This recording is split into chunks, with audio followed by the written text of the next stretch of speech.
hansısa ağır stress keçirəndə, özümü yaxşı hiss etməyəndə və yaxud da ki, xoşuma gəlməyən bir mübahisədən sonra mənə yuxu gəlir.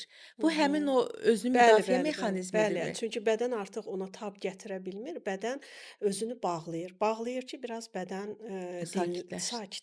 sakitləşsin.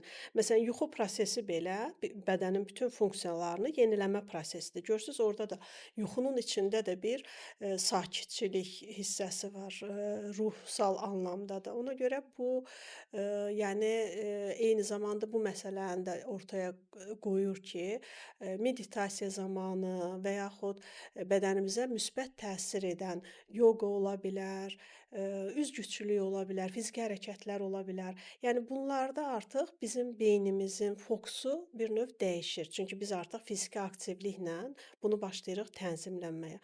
Ona görə zaman-zaman, xüsusən çox gərgin işlərdə işləyən, və yaxud, stressi bir növ, dırnaqarası deyirəm, həyat tərzinə çevirən insanlar arada bir stop eləyib durmalıdırlar Bəli. mütləq. Çünki uzun müddətli o stress də, həm beynimizin daim, çox yoğun bir şəkildə aktiv olması da, daha sonra öz fəsadlarını bədəndə göstərəcəkdir.